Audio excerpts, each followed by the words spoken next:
இன்னைக்கு செம்ம டேஸ்டியான மூளை மசால் ரெசிபி செய்ய போகிறோம். மூளை ஃப்ரை சாப்பிட்ருப்பீங்க.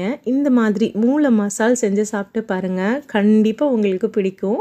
நல்ல தேங்காய் பால் ஊற்றி உப்பும் உரப்பும் காரமாக செம்ம டேஸ்ட்டாக இருக்கும். சாப்பிட்றக்கே தேவாமிர்தமாக இருக்கும். வாங்க இந்த ரெசிபி என்னோடய ஸ்டைல் எப்படி செய்யறதுன்னு பார்க்கலாம். ஒரு கப் தண்ணி, உப்பு, மஞ்சத்தூள் சேர்த்து நல்லா கொதி வந்ததும் க்ளீன் பண்ண மூளையை உள்ளே வச்சு ஒரு 3 நிமிஷம் நல்லா கொதிக்க விட்டு எடுத்துடலாம்.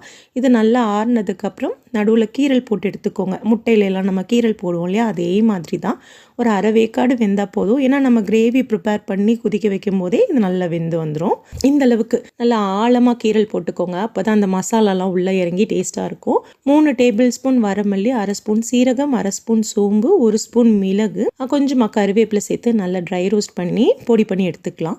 2 ஸ்பூன் எண்ணெய், ஒரு பெரிய வெங்காயம், உப்பு சேர்த்து நல்லா வதக்கிட்டு 10 பல்லு பூண்டு, 2 துண்டு இஞ்சி, ஒரு 5-6 சின்ன வெங்காயம் சேர்த்து நல்லா வதக்கிக்கலாம்.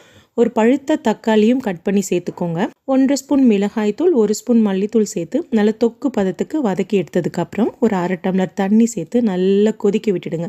இந்த அளவுக்கு நல்லா தொக்கு மாதிரி ரெடியானதுக்கப்புறம் கட் பண்ணி வச்சிருக்க மூளை, ஒரு 1/2 கப்பு தேங்காய் பால், தேவையான அளவுக்கு உப்பு சேர்த்து நல்ல ஒரு 5 நிமிஷம் மீடியம் ஃப்ளேம்லேயே வேக வச்சிடலாம். ஃபைனல் டச்சாக நம்ம பொடி பண்ணியிருக்க மசாலில் 1 ஸ்பூன்லேருந்து 1.5 ஸ்பூன் வரைக்கும் நீங்கள் தாராளமாக சேர்த்துக்கலாம். உங்கள் காரத்துக்கு ஏற்ற மாதிரி இன்னும் கூட்டவோ குறைக்கவோ செஞ்சுக்கோங்க. அந்த தேங்காய் பாலில் மசாலாலாம் நல்லா இறங்கி மூளையில் நல்லா ஊறி இருக்கும். செம்ம டேஸ்ட்டாக இருக்கும்.